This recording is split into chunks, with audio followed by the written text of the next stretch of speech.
네, 안녕하세요. 저희는 이제 저번 시간 복습을 한번 진행을 해보려고 합니다.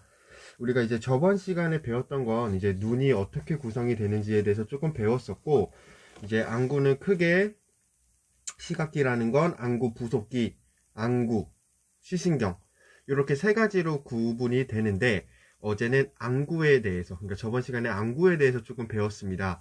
안구는 크게 외막과 내용, 이렇게 두 가지로 나뉘는데, 외막은 또 외층, 중층, 내층, 이렇게 나뉜다고 말씀을 드렸습니다.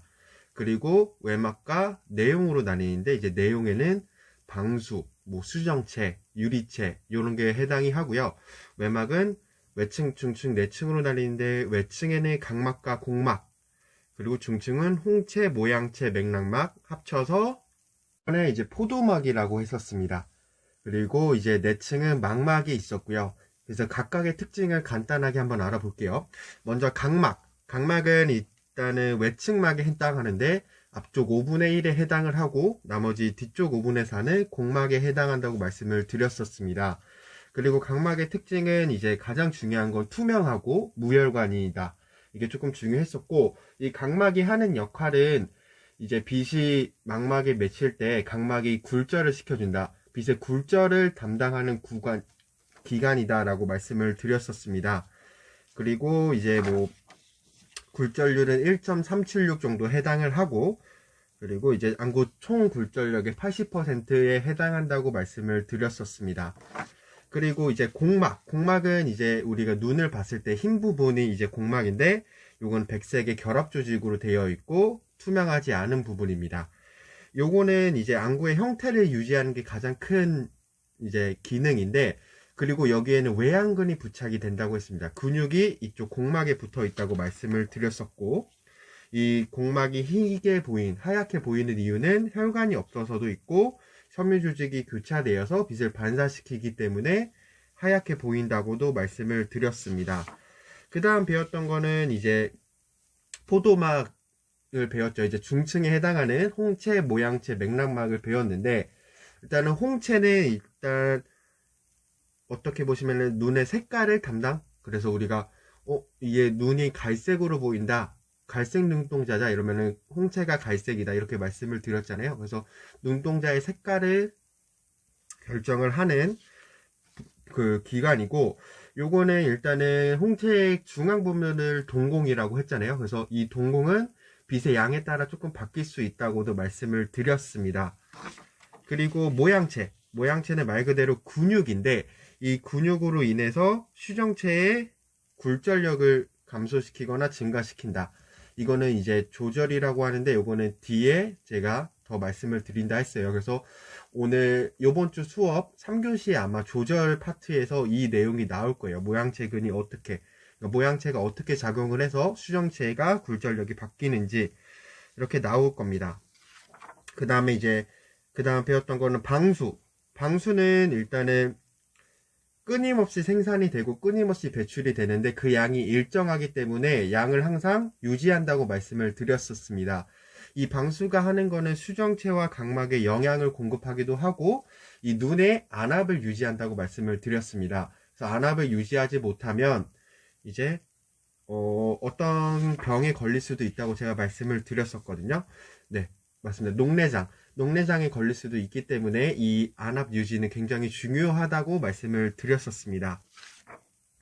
그 다음은 동공을 배웠는데, 동공은 이제 홍채 중앙 부분이 동공이라고 말씀을 드렸어요. 그래서 부교감 신경을 받는 동공관략근, 그리고 교감 신경의 지배를 받는 동공상대근이 자율적으로 움직이면서 이제 동공 크기를 조절을 한다고 말씀을 드렸습니다.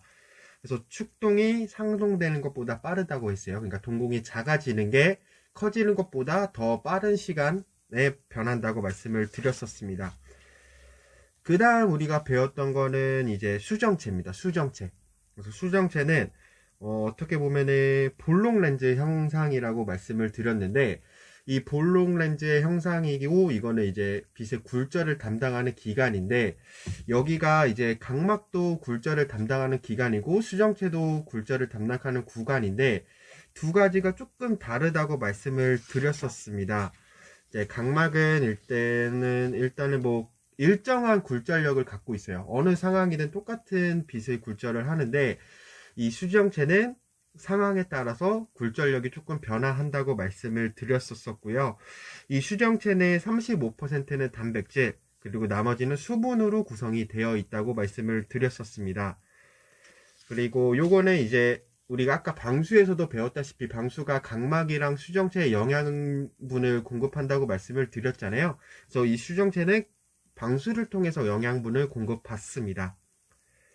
그래서 요거는 일단은 수정체낭, 뭐 정면 상피, 이렇게 수정체 섬유, 뭐 이런 식으로 구성이 된다고 말씀을 드렸었고, 아까 방금 전에도 말씀드렸지만 시선의 이동에 따라서 굴절력이 커지거나 작아지거나 이런 식으로 굴절력이 증감한다고 말씀을 드렸었습니다. 그걸 말씀을 드리면서 카메라 같은 경우에는 뭐 렌즈를 좌우로 움직이거나 전후로 움직이거나 아니면 조리개를 이렇게 조이거나 이런 식으로 이제 초점을 맞는데 이 눈은 이렇게 움직일 수가 없기 때문에 수정체가 굴절력을 증가하거나 감소하거나 이런 식으로 해서 이제 상이 선명하게 보이게끔 한다고 말씀을 드렸었습니다. 그 다음 마지막으로 배웠던 거는 유리체, 그러니까 초자체에 대해서 배웠는데 요거는 이제 눈 내부에 채워져 있는 젤 같은 상태의 이제 무혈관 조직이라고 말씀을 드렸었고요. 요거의 또 역할도 안구의 모양을 유지하는 거죠. 왜냐면 이 안구 내부에 들어있는 거니까 요걸로 인해서 어떻게 보면은 안구의 형태가 유지된다고 말씀을 드렸었습니다. 그리고 굴절률은 1.336이라고 말씀을 드렸었고 이게 이제 저번 주에 배웠던 내용들인데 그러면 조금 정리를 하면 우리가 이제 외막에 해당하는 각막, 공막, 그리고 중층에 해당하는 홍채, 모양채, 맥락막을 배웠었고 내용에 해당하는 방수, 수정체, 유리체 혹은 초자체에 대해서 배웠었습니다. 그러면은 오늘 배울 거는 안구 부속기에 해당하는 안검, 결막, 누기, 안근, 안화 이거에 대해서도 배울 거고 외막에서 배우지 않았던 내층에 해당하는 망막에 대해서도 조금 배울 겁니다. 그리고 시신경 전달 경로나 아니면 근육이 어떻게 부착되어 있고 어떤 근육이 작용하며 어떻게 눈이 움직이는지에 대해서도 오늘 한번 배워보겠습니다. 그럼 이번 주 수업도 시작해 보겠습니다. 네, 그럼 안경학개론 2주차 수업 시작하겠습니다.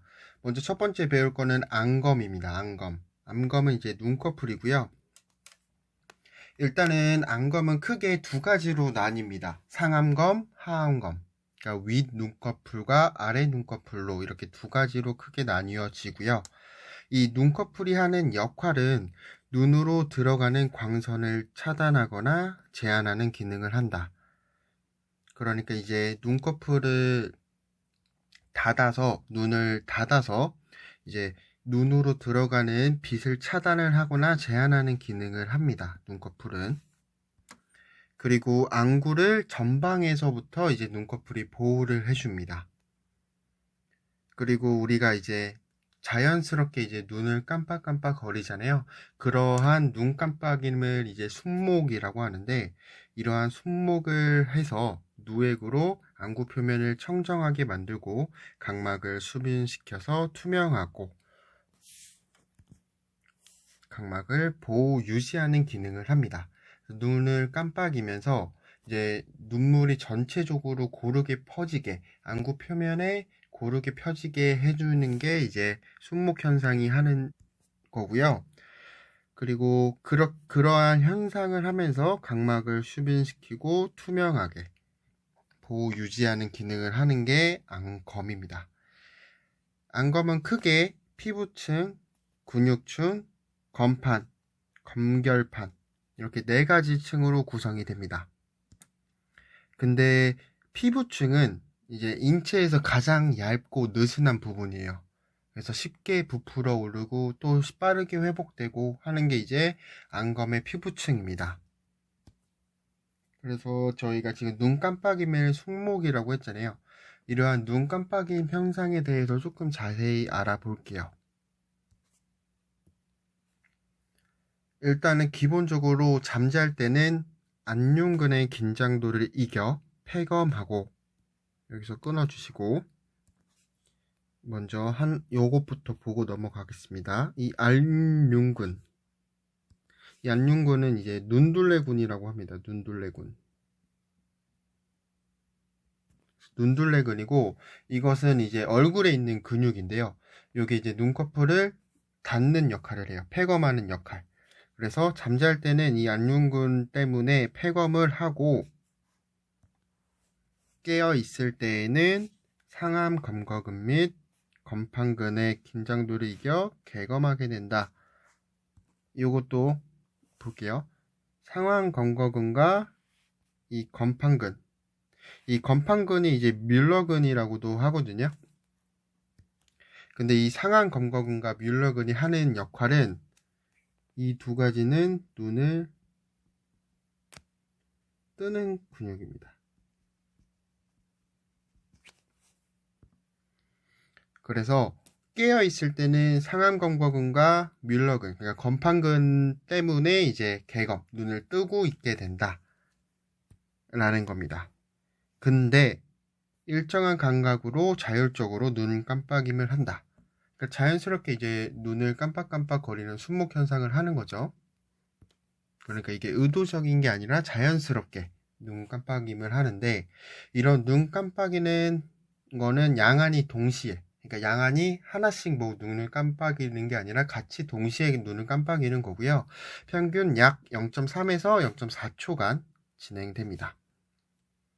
이러한 눈 깜빡임 간격은 남자는 2.8초, 여자는 4초 이하입니다.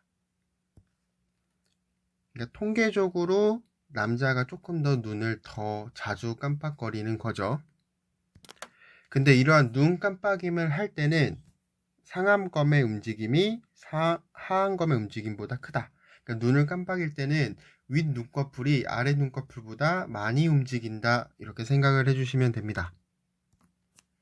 그러면 우리가 이렇게 눈을 깜빡이는 이유가 어떤 건지를 알아보면, 이 생리적인 눈 깜빡임의 목적은 망막의 휴식과 안근의 휴식입니다.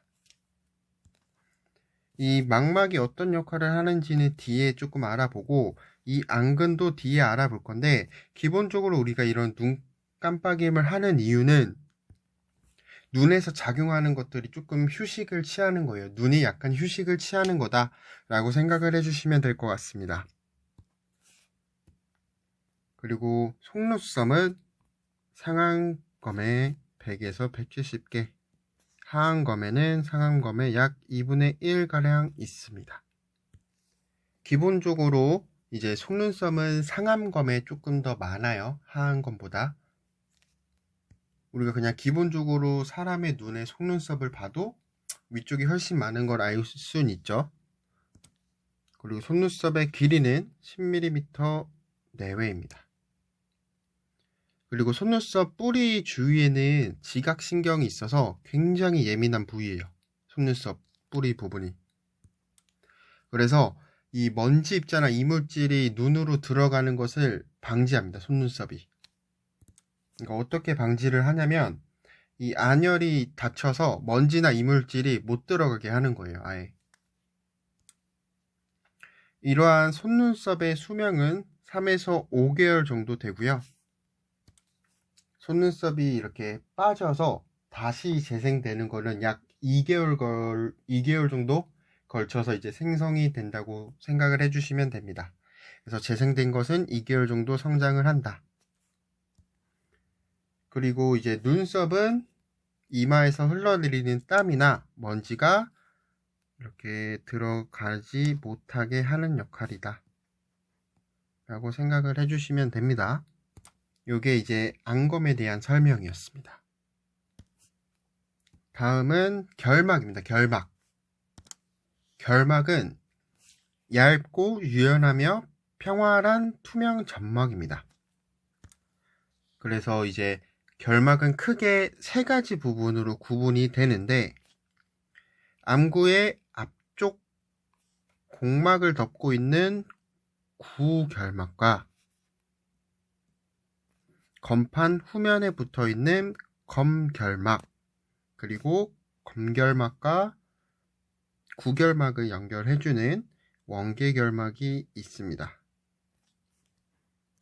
그래서 위에 그림을 보시면 앞쪽 공막, 그러니까 앞쪽 공막을 덮고 있는 이 부위 있죠.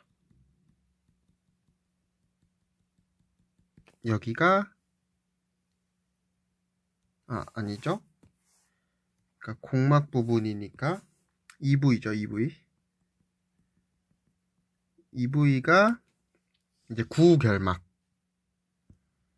그래서 앞쪽 공막을 덮고 있고요. 그리고 건판의 후면에 붙어 있는 부위, 요 부위죠. 요 부위. 요 초록색 부위. 여기 부위가 검결막. 그리고 이 두 가지를 연결하는 게 원계결막입니다. 그래서 외우기가 조금 힘드시면 구결막은 안구결막이라고 생각을 해요. 안구결막. 그러면 안구 쪽이잖아요. 안구, 눈 쪽에 있는 결막 부분. 그러니까 여기가 구결막이다. 안구 쪽에 있는 결막. 그리고 건판 후면에 붙어 있는 검결막. 이거는 안검결막이라고 생각을 해주시고, 제가 아까 안검이 눈꺼풀이라 했잖아요. 그러니까 눈꺼풀에 있는 쪽, 요 부위죠, 이제. 여기가 이제 검결막. 그리고 요 두 가지를 이렇게 연결하는 게 원계결막. 이렇게 생각을 해주시면 됩니다. 이렇게 세 가지로 부분이 되고요. 이 건판이라는 게 안구를 위아래로 이렇게 덮는 살이에요. 그러니까 안구를 위아래로 덮는 살. 이 부분이 이제 건판이라는 거예요. 건판.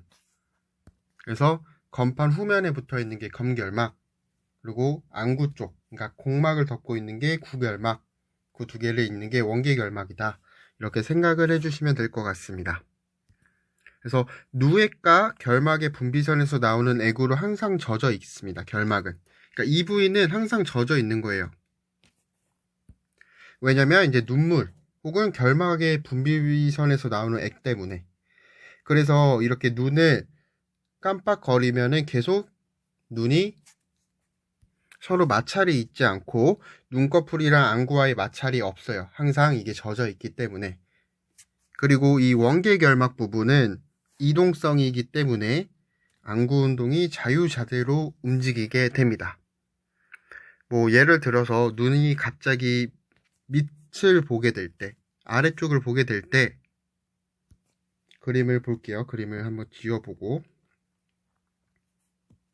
이제 눈이 밑에 쪽으로 보게 되면 전체적으로 뭐 이런 식으로 이제 눈이 될 거 아니에요. 이러면은 이게 자연스럽게 따라가는 겁니다. 여기가 이동성이기 때문에 원계결막이. 그래서 이런 원계결막이 이동성 때문에 안구 운동이 자유자재로 움직일 수 있고, 또 이 그림을 통해서 알 수 있는 것은 우리가 렌즈를 끼고 계신 분들이 많으실 텐데, 렌즈가 이제 각막 위에 이런 식으로 이제 올리는 거잖아요. 그래서 이 각막이 위에 이렇게 콘택트 렌즈가 있는데, 이 콘택트 렌즈는 이제 아무리 위로 올라가도 이 원계결막 쪽에서 막히기 때문에 눈 뒤로 넘어가진 않아요.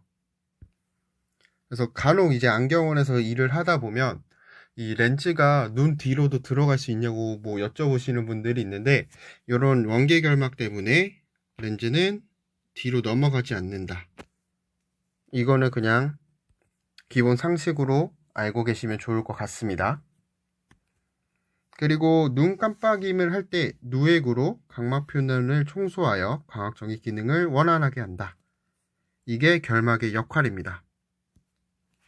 그래서 이제 눈을 깜빡거린다는 것 자체가 여기 있는 살이 밑으로 이렇게 내려오고 여기도 이렇게 올라가는 거잖아요. 근데 여기가 항상 젖어 있기 때문에 눈물이나 이 결막에서 나오는 액 때문에 여기 왔다 갔다 이렇게 올라갔다가 여기도 내려갔다가 다시 올라가고, 이렇게 눈을 감았다 뜨면 이 각막 앞쪽이 청소가 됩니다. 각막 표면을 청소하고 이 눈물을 이제 고르게 퍼지게 하는 겁니다. 이게 결막의 역할이에요.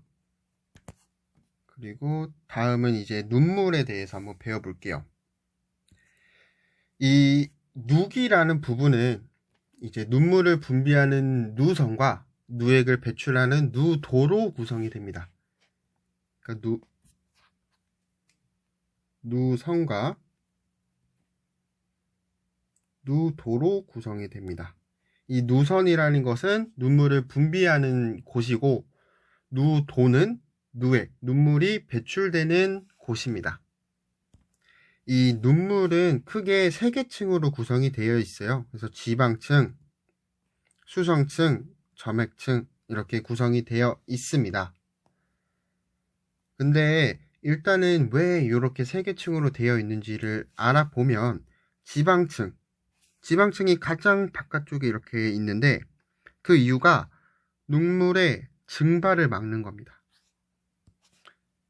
이 수성층에 있는 이 물이 증발되는 거를 막는 거예요. 지방층이. 그래서 오일층이라고도 하고, 이 지방층이 눈물의 증발을 막는 거고, 이 점액층은 이 눈물이 각막 위에 이렇게 퍼져 있잖아요. 그래서 이 점액층이 하는 역할은 눈물이 각막 표면에 잘 붙어 있게 도와주는 층입니다. 각막 표면에 잘 붙어 있게 도와주는 층이 점액층입니다.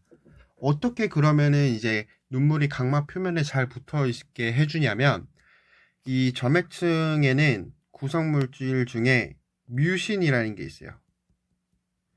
이 뮤신이라는 게 각막, 그리고 혹은 이제 공막, 정확히 말하면 각막과 결막 부분 있죠. 결막 부분 표면을 소수성을 친수성으로 바꾸는 겁니다. 그래서 눈물이 각막에 고르게 퍼지게 할 수 있게 도와주는 게 이제 점액층인데, 점액층에 있는 뮤신이라는 성분이 각막과 결막의 표면을 소수성에서 친수성으로 바꿔줘서 이 눈물이 각막 표면에 고르게 퍼지게 하는 겁니다. 이제 소수성이라는 거는 물과 잘 안 친한 성질인데, 그거를 친수성, 그러니까 물과 좀 친한 성질로 바꿔주는 물질이 있는 겁니다. 뮤신이라는 게. 그래서 그러한 성분으로 인해서 이제 각막 전체적으로 이제 눈물이 퍼져 있을 수 있는 겁니다. 그리고 이제 눈물 속에 포함된 라이소자임과 베타리신은 강력한 항균 작용을 가지고 있어서 눈에 들어오는 세균을 용해합니다. 이 라이소자임은 세균과 바이러스의 침투를 막는 거고, 이 베타리신은 라이손자임보다는 조금 더 강한 항균 작용을 하는 거예요. 그래서 둘 다 이제 수성층에 있고요. 그러니까 수분층. 그래서 라이손자임과 베타리신이 항균 작용을 한다. 이렇게 생각을 해주시면 됩니다. 그래서 눈물은 약알칼리성이고 평균 7.4입니다. 그럼 이런 눈물의 생리적인 기능이 뭐가 있을까요? 무슨 기능을 할까요? 이 눈물은 일단은 결막낭 내에서 습기를 보존하는 게 이제 주 기능이에요. 그러니까 결막 내에 습기를 보존하는 게 주 기능이고, 아니면 이제 외부에서 들어온 이물질을 눈물을 통해서 배출하는 데 조금 도움을 주는 겁니다. 그래서 두 가지가 기능이 있는데,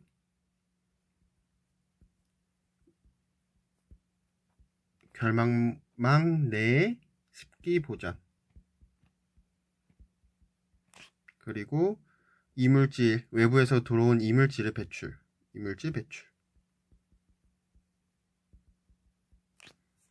이게 눈물의 생리적 기능입니다. 그리고 이 눈물은 부교감 신경의 지배를 받습니다. 그리고 배출되는 과정이 좀 중요한데 순서를 조금 외워주시면 좋습니다. 순서는 제가 지금 아래쪽에 적어놨습니다.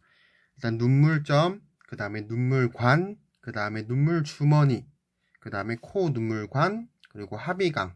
이 순서대로 이제 눈물이 배출이 됩니다. 이 순서는 아마 뒤에 조금 더 자세히 배울 건데, 여기서는 이제 이런 순서를 통해서 눈물이 배출된다 라고 생각을 해주시면 좋을 것 같아요. 이렇게는 하면은 일단은 안구의 부속기에 대해서 조금 알아봤습니다.